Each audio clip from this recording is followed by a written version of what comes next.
A Roman legionary, the first professional soldier in the world. How do we picture him? Plate armor, a triangular or rectangular shield, a sword, a spear, and of course, red clothing. But is that really how these famous warriors looked? And how did Hollywood shape our idea of them? That is what we are going to figure out here. First of all, the equipment of legionaries changed, in small things, every 10 to 20 years, and major changes happened every 100 to 200 years. You did not really think that throughout the entire period of the Roman Republic, and later the Empire, that is almost 1,000 years, the soldier's appearance did not change?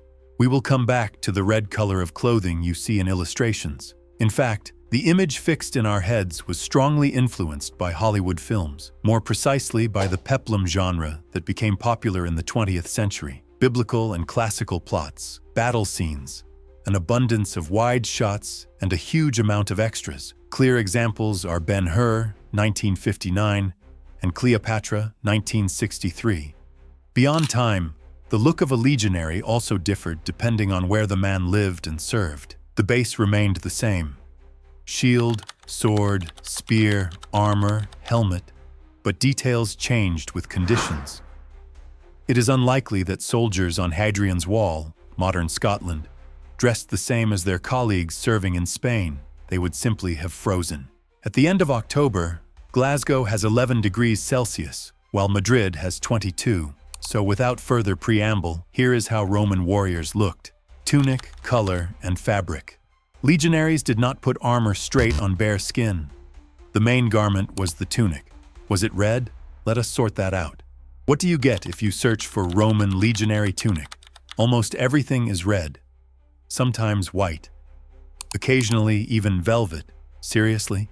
Now, what historians and archaeology say.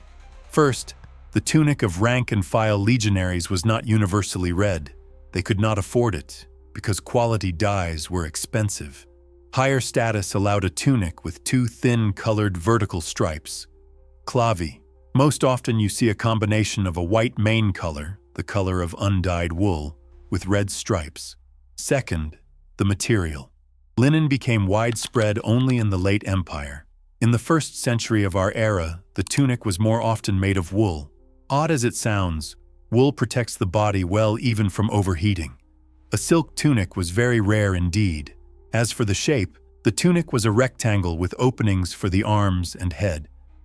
A golden edging is highly unlikely in an ordinary soldier's daily life. Focale, the neck scarf. Another clothing element was a scarf or tie, though certainly not a modern one. Romans could be stylish, but this was about practicality. Apart from aesthetics, it had a protective function, preventing the armor from chafing the skin on the neck and collarbones. Footwear, caligae, socks, and the cold. A third essential item was caligae, sandals with many straps. The strap lattices covered the ankle and the foot. Usually the straps were tied at the ankle, but sometimes the lacing reached the knees. The sole of the sandal was thick, approximately 8 millimeters, and was studded with special nails. Up to the 1st century of our era, caligae were worn across the empire, but from the 2nd century, they began to be displaced by warmer footwear options for colder regions. According to Suetonius, Gaius Julius Caesar Augustus Germanicus, better known as Caligula, got his nickname because as a child, he often dressed in legionary gear. Caligula is a diminutive from caliga. Caligae were well suited for long marches. Some pairs could serve for marches of 500 and even 1,000 kilometers. Putting on such boots took about 3 to 4 minutes. The better off and higher ranking the soldier, the more expensive his caligae. Those of the highest ranks were decorated with silver and gold. Could Roman legionaries in winter, and say in England, really go in sandals on bare feet? Hardly. Frostbite is nasty business, and a limping soldier will not get far. That is why Romans had socks. Moreover, this can be proved. During excavations of the Roman fort of Vindolanda in northern England, a large number of wooden tablets were found, dated to the 1st-2nd centuries of our era. One of them, number 346, reports the shipment of a pair of socks, 2 pairs of underpants, and 2 pairs of sandals. In 2003, a statue was unearthed in South London wearing sandals with socks. People joked that Romans also gave the world bad fashion sense. Jokes aside, the climate is the climate. The fourth garment of a legionary is the paenula, a long cloak with a hood worn over equipment that protected from wind and rain. Legionaries also used the paenula as a sleeping bag. They lay down, pulled the hood deep over, and wrapped themselves in the cloak's hem. Fastenings were fibulae, small buttons made either of metal or wood. Trousers were long debated among historians. In Rome, this piece of clothing was not acknowledged, being considered barbaric. In a warm climate, there was indeed no need for trousers, but legionaries serving in Germany or on the British island were forced to wear them so as not to freeze, and in Italy, by common sense, one should hardly have shunned trousers in winter. Armor, hamata, segmentata, squamata. It is known that in the Roman Republic, directly before the establishment of the empire, the main protective element was the lorica hamata, a short sleeveless mail shirt with shoulder pieces. The Romans borrowed it from the barbarians, namely the Gauls. The first reliable mention of mail was left in the 1st century before our era by the Roman author Marcus Terentius Varro, who called the armor a Gallic iron tunic. The shoulder pieces of the lorica hamata were similar to those of the Greek linothorax. They ran from the middle of the back toward the chest, forming a kind of flaps that gave extra protection against downward chopping blows. One mail shirt consisted of several thousand rings. You will say, but the Romans had plate armor, and you are absolutely right.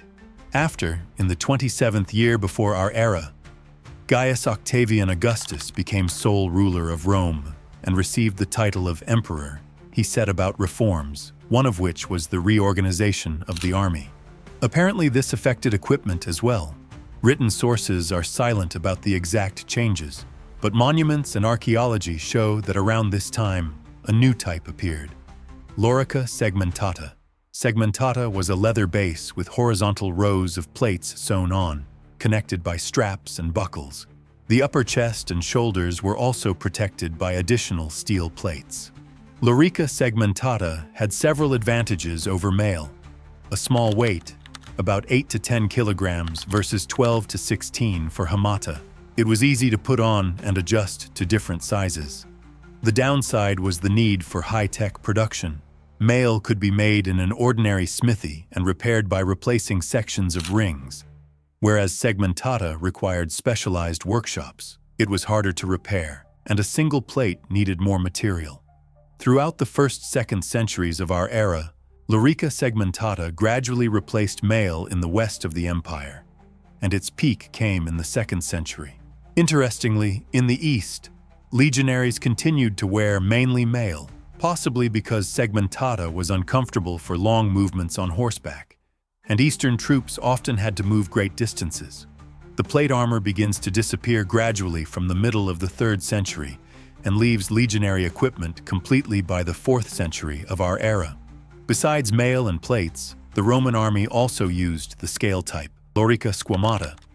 It was used from the 1st century of our era, but became especially widespread at the end of the 2nd. Important. The formation of Roman legionaries was not uniform. It was a fairly motley mass. In one line you could see men in mail, in plate, or in scale. Only time and place determined which type predominated. Moreover, one type of armor could be combined with another, for example, a mail base with plate shoulder pieces from segmentata. Another key element of protection is the helmet, strongly associated in our minds with Hollywood images. The first Roman models were almost completely copied from the Celts. This type of helmet is called Montefortino, after a Celtic burial at Montefortino in northern Italy. Unlike the Imperial helmets known from films, Montefortino did not have such large neck guards. They were made of bronze. At the crown, there was often a fitting into which feathers or horsehair were inserted.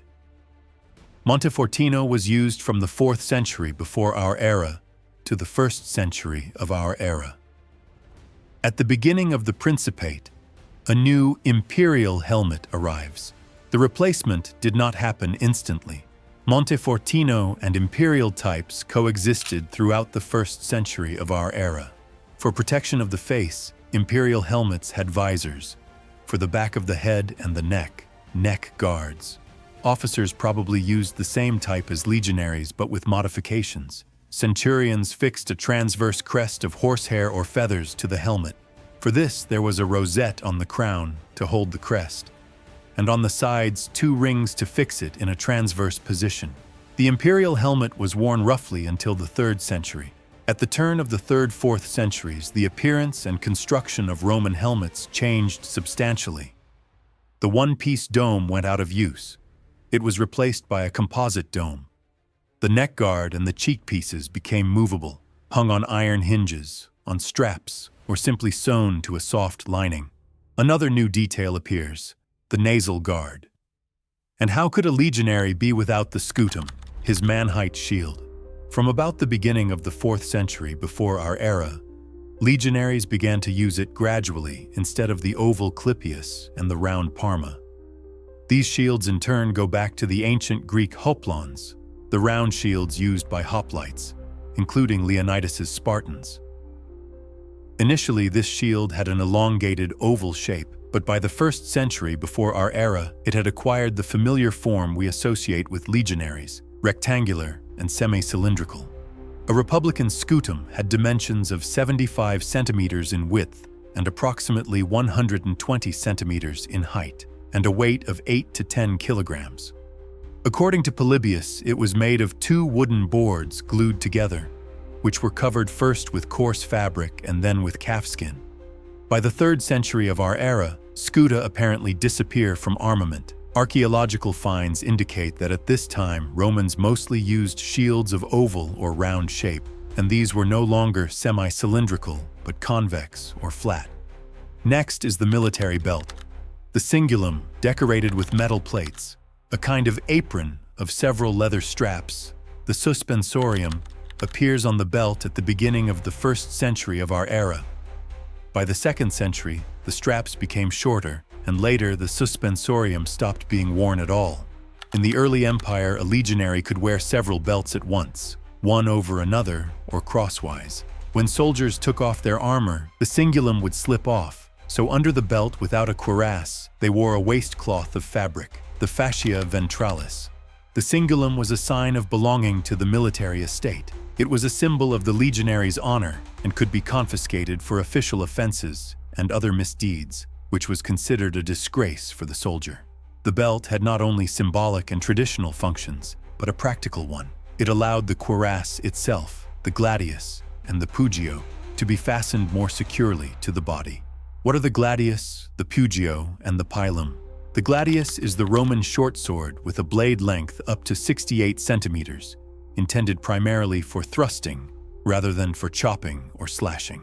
With this sword, they really thrust. Senior commanders and officers who did not carry a shield wore the gladius on the left side, rank-and-file soldiers on the right. Over the time of its use, the gladius changed, and today 4 main types are distinguished. The earliest and most common among finds is the Spanish, Hispaniensis, adopted from the peoples of the Iberian Peninsula. It is also the heaviest and the longest, with a total length from 75 to 85 centimeters. It was used right up to the beginning of our era. The other types, Mainz, Fulham, and Pompeii, named after the places where they were first found, belong to our era and differ in shape and length. By the 3rd century, legionaries stopped using the gladius and replaced it with the spatha, a straight, long, double-edged sword, longer than the Spanish gladius, from 75 centimeters to 1 meter. The spatha was intended not only for thrusting, but also for cutting blows. At first, it was the weapon of cavalrymen. The gladius was too short in the saddle.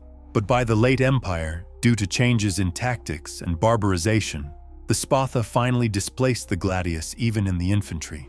Outside the tight legionary formation, the short blade was much inferior to Celtic and Germanic swords.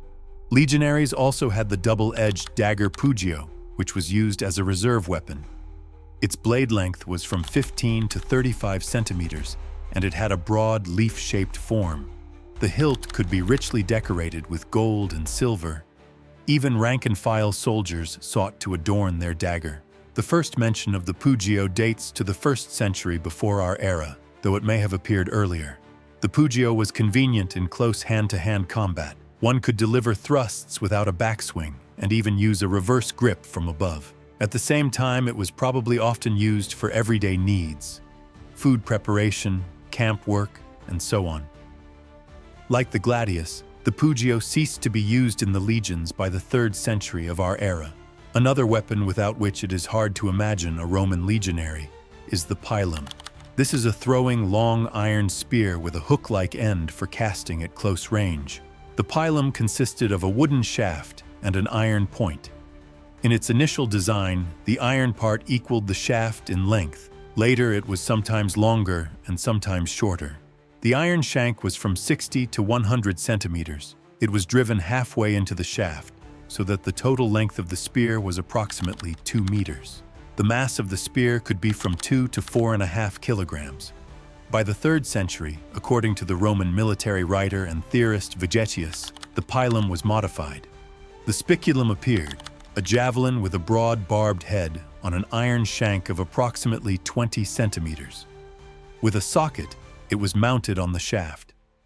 Like the pilum, thanks to its weight and shape, the spiculum could pierce even shield and armor, so soldiers had to train especially diligently in throwing it. The formation of Roman legionaries was not the uniform window-dressed line the movies show us. It was a varied mass by appearance. In one rank, you could see fighters in mail, in plates, and in scales. Combinations depended on time and place. Moreover, mixed sets were not an exception. A mail base with plate shoulder pieces, shields that were rectangular in one sector and oval in another. This is how the warriors of the lethal army looked, the one that conquered half of Europe, part of Asia, and even Africa. Against that background, it is logical to ask, were there forces in those times that could truly oppose this machine? And how does revising its uniform change our understanding of the tactics, the logistics, and the everyday life of a Roman soldier?